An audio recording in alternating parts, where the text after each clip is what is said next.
Mon invité cette semaine, c'est une animatrice, une autrice, une entrepreneure, une maman aussi. Elle a ouvert la voie à plusieurs femmes dans le milieu artistique sportif. Marc-Claude Savard, comment ça va? Ça va bien! Hey, je suis tellement content que tu sois là. Moi aussi, parce que, tu sais, au fil des années, on s'est vu dans différents contextes. Je t'ai interviewé, je t'ai vu à l'action, puis là, c'est comme ainsi va la vie que, tout d'un coup, c'est toi qui fais l'entrevue. Le retour du balancier. Ben oui. Écoute, on te connaît, hey, ça fait longtemps que tu es dans le milieu artistique. 31 ans. 31 ans. Tu as commencé à la radio, mais rapidement, tu t'es rendu à la télé à Salut Bonjour comme chroniqueuse sportive. Est-ce que le sport, c'est devenu comme un accident dans ton début de carrière? Absolument. En fait, avant Salut Bonjour, j'étais passée par le département des sports de Radio-Canada. J'ai fait 7 ans là-bas. Les gens, on pense que j'ai commencé à Salut Bonjour, mais j'étais dans le début de ma trentaine quand je suis arrivée là-bas.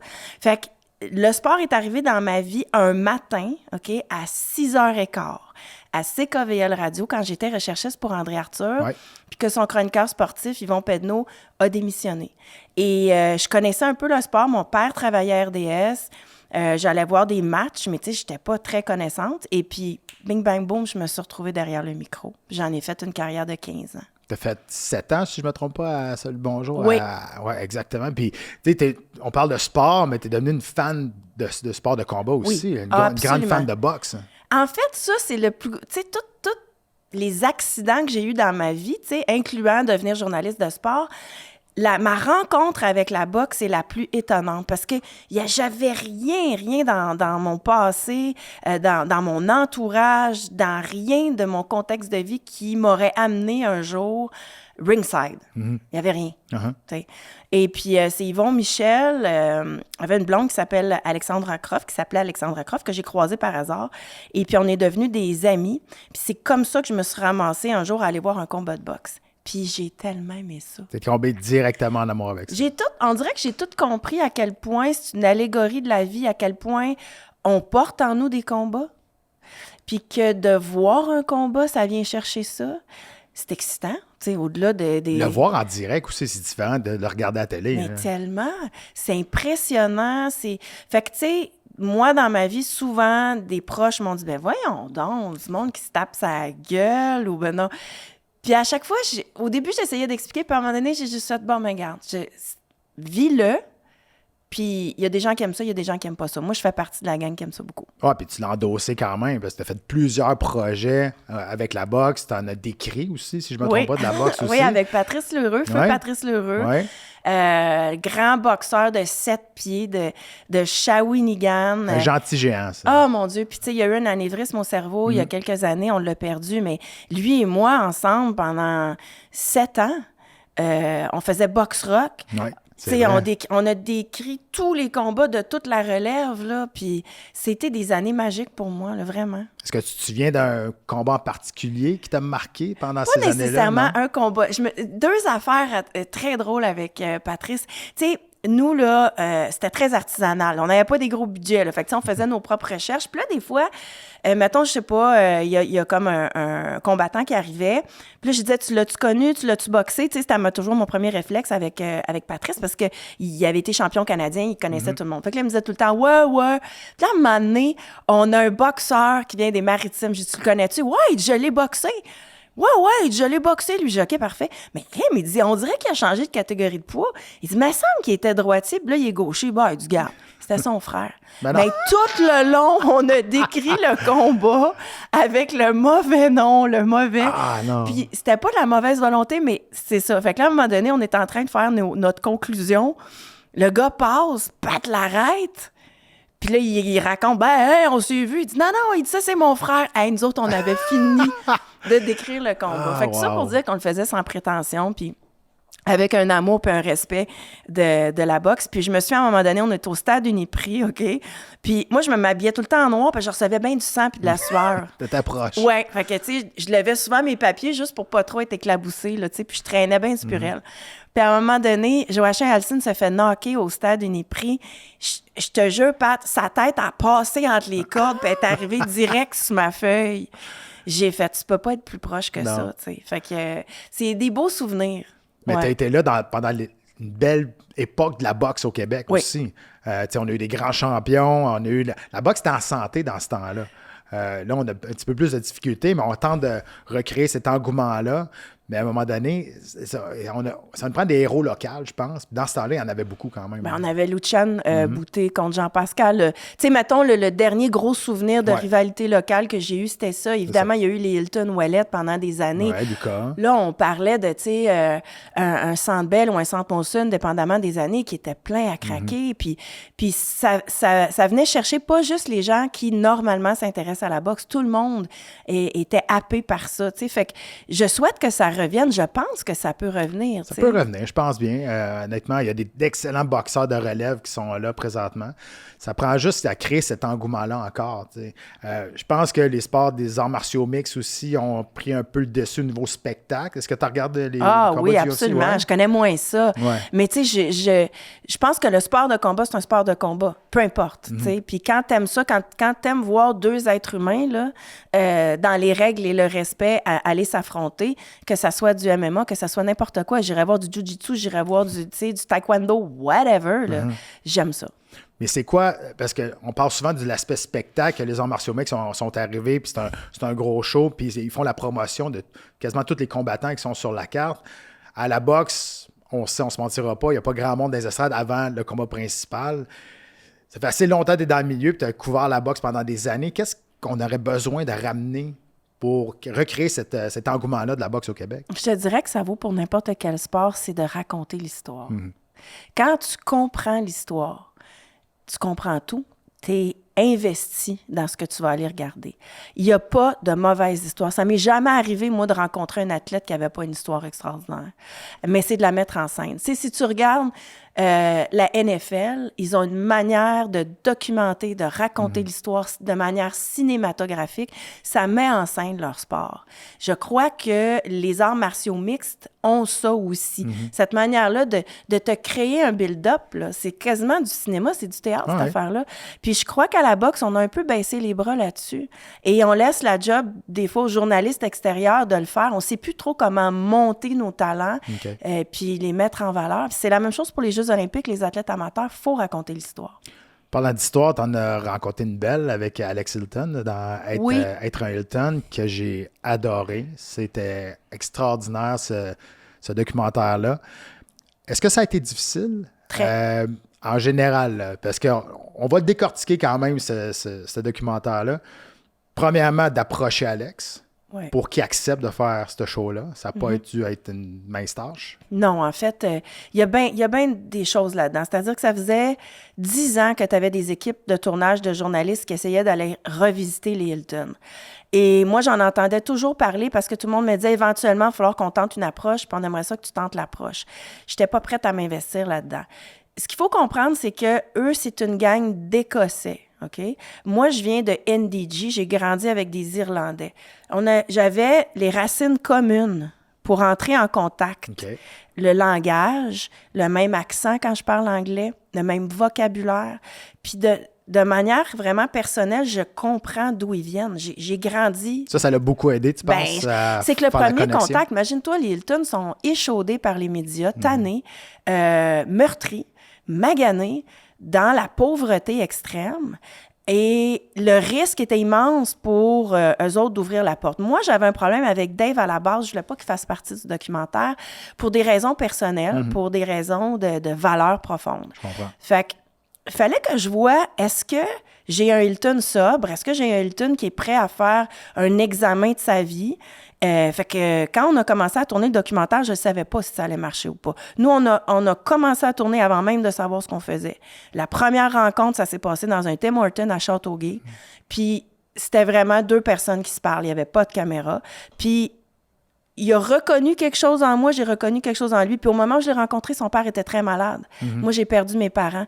Il y a eu un contexte, le fait que je vienne d'une place commune, qui vivait des affaires que j'avais vécues, qui va au-delà du documentaire. Fait qu'on est entré en contact, mais après, ça a été une longue négociation parce que c'est des gens qui font pas confiance.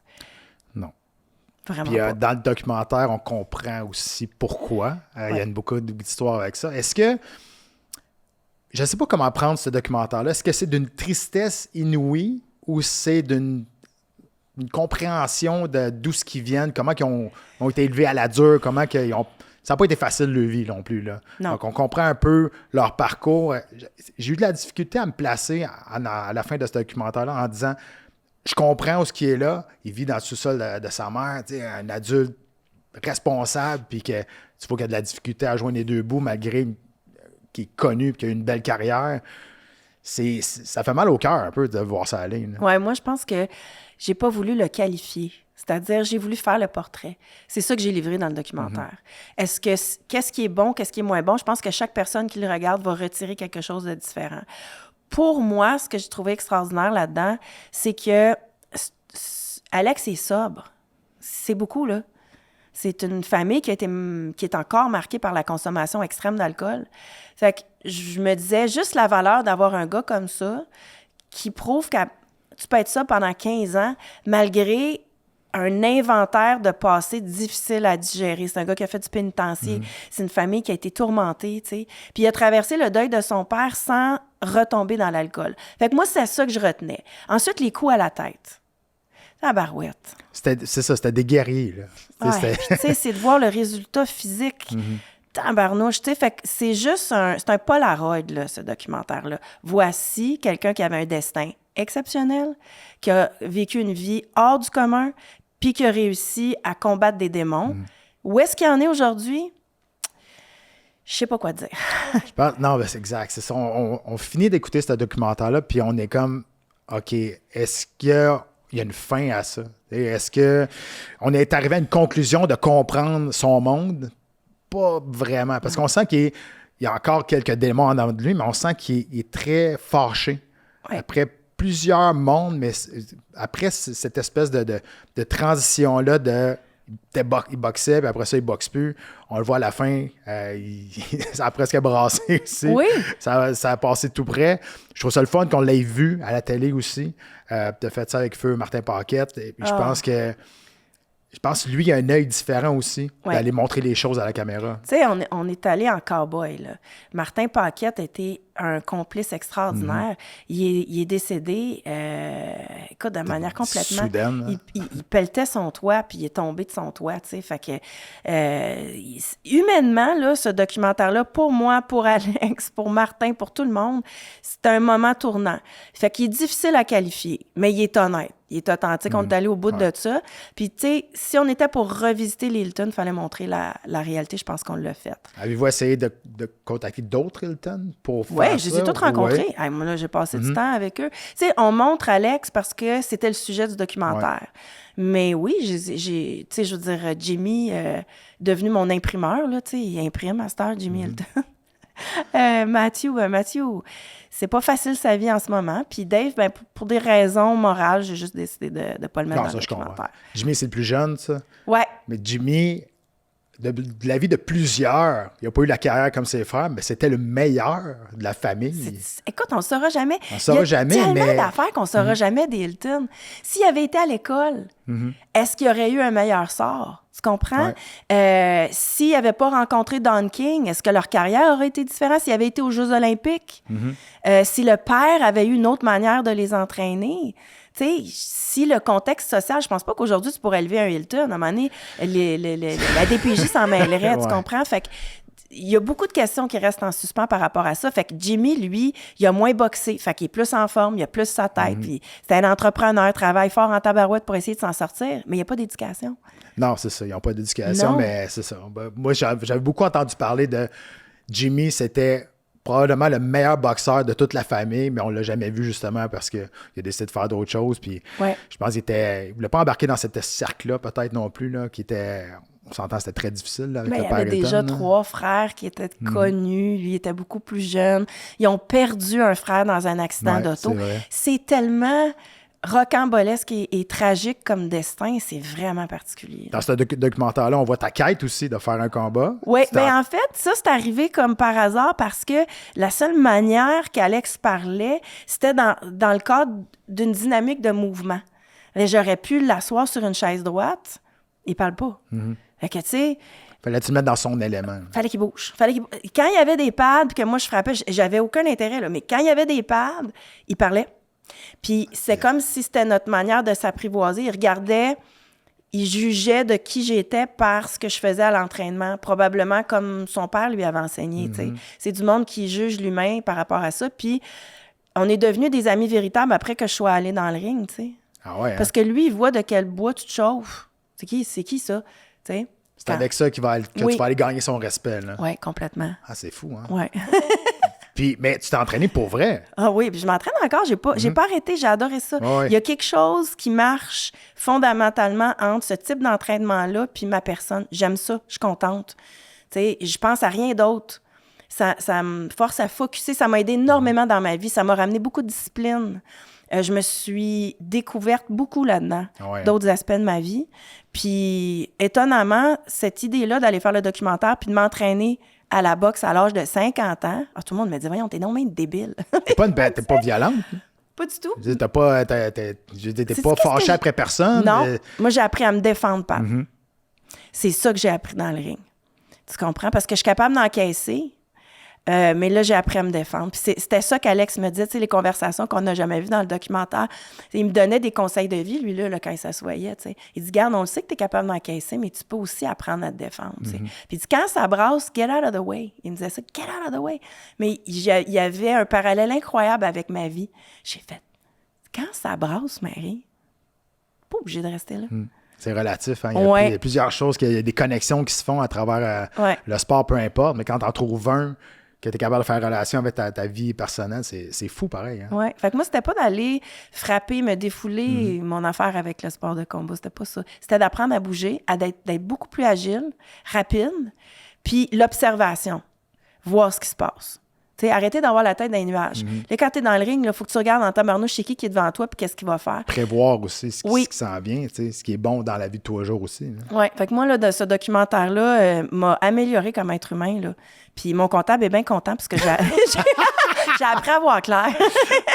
Puis à la fin, tu as quand même fait un combat simulé. Ah oui, mais c'est plus que simulé, si tu savais, là. Oui. Hey, tabarnouche, j'étais supposée faire 3 rondes, mais finalement, c'était compliqué à filmer. Fait qu'à un moment donné, ils m'ont dit, on va se rendre jusqu'à 7.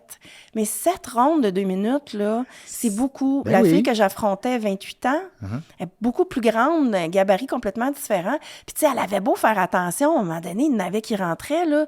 J'avais mal au foie, j'avais mal au ventre. Mais juste la nervosité de faire un vrai combat, tu sais, le sac, elle ne redonne pas les coups. Là, tu s'en vas vers un vrai adversaire, puis peu importe si c'est simulé, c'est un sparring, on y va léger. La première fois que tu mets le pied dans un ring, puis c'est un autre humain qui est de l'autre côté, ça change la donne. Là. Complètement. Puis c'est là que je me suis rendu compte à quel point tous les facteurs extérieurs, la nervosité, ça te ralentit. Oui, ça te brûle. J'ai tellement un respect accru, nouveau pour tous les athlètes parce qu'on oublie ça.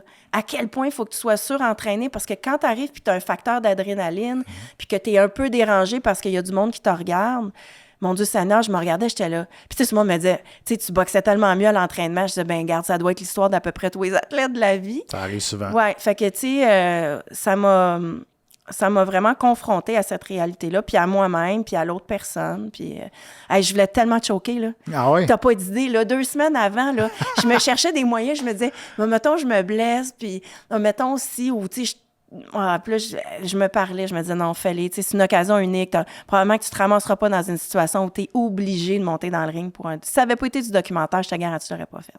Mais tu es content de l'avoir fait. Je suis contente de l'avoir fait, puis je le referai maintenant parce que là, je l'ai tu as eu... l'expérience, tu sais à quoi t'attendre. Oui, puis il y a quelque chose que j'ai aimé là-dedans, tu sais. Puis pour finir avec ce documentaire-là, tu te dis, on ne saura jamais peut-être la vraie fin de ça. Est-ce que tu as pensé peut-être de poursuivre avec une espèce de documentaire numéro 2 ou de quoi de même là-dedans? Ou je pense qu'on est allé au bout de ce que Alex pouvait te donner? Non. Je pense qu'on n'est même pas effleuré le bout de l'affaire. Ah ouais. Il y a beaucoup d'informations que je détiens que peut-être un jour, quand tout le monde sera décédé, là, je pourrais parce qu'à un moment partager. donné, tu sens qu'il est tanné. Là. Ah ben oui, il est tanné. Tanné de faire face à ça. Ben, c'est ça. À un moment donné, il veut laisser tout ça derrière. C'est beaucoup de demander à quelqu'un de retourner visiter un passé qui est aussi lourd. C'est beaucoup plus... Puis, ça n'a pas été facile de finir, là, ce documentaire-là, justement. Là, parce qu'il a failli partir 2-3 fois pendant le tournage. Oh, il est parti souvent pendant le tournage. Des fois, c'est moi qui est parti. Des fois, c'est mais je pense qu'à un moment donné, dans le documentaire, à un moment donné, vous n'avez pas de nouvelles de lui pendant 2 semaines ou 3 semaines. Je me souviens de ça. Ah ouais, puis c'était stressant. Puis, tu sais, des fois, c'était moi aussi qui claquais la porte. Je disais, qu'est-ce que je fais, là? Voyons donc, tu sais, j'ai une vie, là, j'ai des enfants, qu'est-ce que je fais? Fait que ça a été compliqué. Je suis fière du résultat, mais non, c'est sûr que c'est pas terminé, tu sais. Puis tu sais, le lien est encore là. On se parle encore. L'autre jour, il a réussi à passer son permis de conduire. La première personne qui a appelé, c'est moi. J'étais tellement contente. Cool, j'ai dit, mais voyons donc. Tu sais, fait que ce lien-là, cette amitié-là va rester très certainement. On a vécu quelque chose, puis ça reste là. Mais c'est sûr que j'ai un inventaire de connaissances... qu'un jour, je vais peut-être partager. Un jour, tu vas peut-être partager. Tu gardes ça pour toi pour l'instant. Oui. Tu es encore garde-maîtresse de sport, tu en regardes encore beaucoup, tu t'entraînes encore à la boxe. C'est comme devenu une thérapie un peu, comme telle, une saine thérapie. Oui, mais tu sais, ça garde en forme. Tu sais, veux pas, tu le sais, c'est un entraînement qui est complet. Tu sais, moi, j'ai tout le temps dit, les 2 entraînements les plus complets, c'est la nage synchronisée et les sports de combat. Parce qu'il faut que tu aies le souffle d'un marathonien, il faut que tu aies une agilité, ça demande beaucoup. Fait que ça, j'apprécie ça beaucoup dans ma vie. Le sport, tu sais, que ce soit les Jeux olympiques, des cérémonies d'ouverture, moi, ça vient me chercher dans mon émotion. Puis je considère ça un peu comme un bon film, comme c'est quelque chose qui vient te connecter à une histoire humaine. Fait que le sport fait partie de ma vie pour toujours. Est-ce que je suis ça de la même manière? Tu sais, j'irais pas débattre là, du Canadien comme je le faisais avant. Je m'intéresse moins à ça. Okay. Mais j'ai encore le goût de vibrer avec les athlètes. Mais si on donnait une occasion de revenir dans le milieu artistique, dans le sport, c'est passé, ça. Pas au quotidien, en tout cas. Certainement pas dans les résultats puis dans la couverture quotidienne, mais dans des enjeux plus globaux. Tu sais, mettons les Jeux olympiques. Ah non, j'ai fait ça. Hey, je veux juste le regarder chez nous dans ma couverte. Là. moi, je veux écouter le patinage artistique, je veux brailler. Tu sais, c'est ça que je trouvais le plus tough quand je couvrais le sport. Tu sais, Alexandre Despatie, à un moment donné, plonge à Montréal. Puis, tu sais, là, t'es journaliste, il faut que tu sois full... impartial. Hey, moi, je pleure. Je peux pas croire. Puis, tu sais, c'est ça qui me fait triper dans le sport. Puis, je pense que c'est ça que j'essayais de transmettre aux gens aussi qui connaissaient pas ça. Je leur disais, hey, venez-vous-en, c'est pas grave, tu connais pas ça. Puis tu sais pas c'est quoi le Masters. Puis, come on, tu sais, regarde-les en fin de semaine, tu vas capoter, tu sais. Fait que c'était un peu mon énergie dans le sport. Ben, le sport égale bien-être. Oui. Puis maintenant, en tant qu'entrepreneur, tu es encore là-dedans. Oui. Parle-moi un peu de ta business là, présentement qui est encore dans le bien-être. Ben, en fait, c'est même pas... C'est encore un accident de parcours dans le sens où moi, j'ai souffert d'infertilité, ce qui fait que je me suis ramassée enceinte à 44-46 ans. Quand même. C'est une pas pire courbe, tu sais, on va se le dire, là. 46, j'ai accouché à 47. Après des années de fertilité. Fait que j'accouche d'Henri, j'ai une petite fille de 2 ans, on s'entend, pas pire à faire quand même quand t'as 30 ans, mais tu sais, quand t'es rendu pas loin de 50, c'est d'autres choses. La ménopause est arrivée. Tu sais, mon corps, qui a toujours été un acquis, qui a toujours bien fonctionné, m'a lâché. Dans un moment crucial où est-ce que j'en avais besoin. Fait que j'allaitais pendant que je cherchais des solutions à ma ménopause. Je perdais mes cheveux, je me sentais pas bien, je me disais, c'est pas vrai, là. Tu sais, je commence un chemin de vie, là, comme mère. Comment je peux être à la hauteur de ça, tu sais? Fait que, par chance, j'ai beaucoup de contacts dans le monde du sport. Fait que là, bon, j'étais allée voir le médecin, j'ai pris des hormones bioidentiques, j'ai fait tout ça. Puis à un moment donné, j'ai fait, mais là, quoi, là, pour le reste? Puis, XPN, tu les connais? Oui. Ils m'ont dit, ben essaye du collagène. Mais ça, on parle d'il y a 8 ans, là. C'est du collagène bovin en poudre qui faisait des galettes. Et moi, j'ai tout pris ça, mixé ça dans tout ce que tu voudras. Puis à un moment donné, le collagène marin est arrivé. Et, Dan m'a envoyé un produit en particulier dans des gros trucs en plastique. Dan Bérubé, extraordinaire gars qui a un contrôle lab. Un vrai gentil, ça. Connaissant. Ouais. Fait qu'il me disait, gars, Marie, je pense que j'ai trouvé de quoi pour toi. Puis m'a envoyé ça gratis, fin, là, tu sais. Puis là, à un moment donné, je l'ai rappelé, j'ai dit, oh, ben, tabarouette. J'ai dit, là, on est tombé sur la mine d'or. J'ai dit, ça, c'est le bon produit, ça fait une grosse différence pour moi. Fait que là, je distribuais ça à toutes mes copines qui arrivaient, soit dans les changements hormonaux, dans des petits sacs de sandwich. J'étais comme la poucheuse de poudre de tout ça. Puis finalement, c'est Dan Bérubé qui m'a dit, garde, commercialise donc. Fait qu'au tournant de la 50aine, j'ai pris mon argent. J'ai mis ça dans une entreprise. puis je suis partie à l'aventure. Fait que MCS, c'est l'histoire. C'est mon histoire, puis le produit que je vends, c'est un produit que j'utilise. Fait que là, j'ai des associés, j'ai bien du fun. Je suis tout le temps sur les réseaux sociaux, puis je suis devenue Madame Collagène Marin, mais j'y crois beaucoup. Puis j'ai beaucoup de plaisir, je me réalise beaucoup dans cette entreprise-là. Oui, ben c'est ça, t'es rendu une entrepreneur, ouais. Puis c'est le fun. Je capote. Ben oui, c'est ton produit, c'est ton identité aussi, c'est quelque chose que tu as créé pour, encore une fois, aider les autres. Ça t'a fait du bien à toi, mais c'est pour donner le bien-être aux autres aussi. Là. Totalement. Puis, tu sais, on dirait que c'est toute la même affaire. Dans le sens que je suis communicatrice encore. J'ai toujours été vendeuse. Il faut toujours vendeur pour être dans ce milieu-là. Qu'est-ce que tu veux? Je vendais du sport avant. Là, à cette heure, je vends du collagène marin. Puis, c'est un affranchissement aussi, tu sais, au terme d'une trentaine d'années, à avoir un boss qui me dit quoi faire, des producteurs, c'est ça. Aujourd'hui, j'ai 2 mains sur mon volant. Je mène mon affaire avec toute l'expérience que j'ai, comme mère, comme entrepreneur. Fait que, tu sais, c'est une belle position pour une femme de 54 ans. C'est comme, je suis là. Tu me dis ça, puis on dirait pas que je parle à une femme de 54 ans. Moi, je suis comme resté bouche bée. C'est quelque chose. Je trouve ça le fun, je trouve ça beau, tu sais, parce que des fois, on parle évidemment de la ménopause, des choses comme ça. On dirait que les femmes, on dirait que leur vie arrête, là. Puis là, il se passe plus rien. Non. Mais je trouve ça le fun qu'il y en ait qui ont cet âge-là, puis qui n'acceptent pas ce sort-là, puis on essaie d'améliorer justement le bien-être. Mais il n'y en a pas de sort. Puis tu sais, c'est la même affaire pour les hommes. Il y a un changement hormonal qui se fait plus lentement. Moi, la manière que je le vois, c'est qu'à l'adolescence, tu as une tempête d'hormones qui t'amène à l'âge adulte. Puis à la ménopause, à l'andropause, tu as une autre tempête d'hormones qui t'amène à autre chose. Puis ce autre chose-là, Pat, il est de plus en plus long. Parce que les avancées scientifiques, puis l'éducation qu'on a, puis l'hygiène de vie qu'on a maintenant, nous projettent passer 80, 85. Ouais. Donc, comment on l'apprivoise, ce petit bout-là? Comment on l'appelle? Moi, quand ils me disent « c'est le bel âge », je fais « OK. OK. » Là, ils me disent « c'est l'âge d'or. » Peut-être, mais j'aime pas ces mots-là. Fait que ce que je dis aux femmes, c'est juste une petite tempête qui nous amène vers autre chose. Mais l'autre chose, après... C'est pas juste gérer de la décroissance ou perdre des acquis, c'est pas vrai. Tu peux jouer au pickleball là, à 65 ans en prenant ton collagène parce que ta charpente, elle va être en forme. Fait que ça va pas te prémunir contre les affaires ou les troubles de santé qui peuvent arriver, mais ça fait une grosse différence. Fait que moi, je veux le redéfinir, cet espace-là. Parce que tu te dis, hey, j'ai pas traversé tout ça dans la première moitié de vie pour pas profiter du petit bout de l'autre bord. Exact. C'est ça. Tu travailles toute ta vie pour essayer de profiter, mais là, à un moment donné, il faut que le corps suive aussi. Oui, c'est ça, exactement. Fait qu'aujourd'hui, c'est possible. Marc-Claude, ça a été un plaisir. Moi aussi, honnêtement, vraiment. Merci d'être venu à ce podcast-là. Ça a été, pour moi, été pétillante. C'est le fun de te parler. Bien, c'est le fun de partager ça avec toi. J'avais hâte, en fait, parce que c'est arrivé souvent dans mon parcours que je me disais, j'ai hâte de parler à du monde qui ont des racines communes. Puis le sport de combat, c'est cool que tu fasses ça. Parce que je pense que ça vient chercher les gens, puis ça nous amène à un autre. Tu sais, j'en fais des podcasts.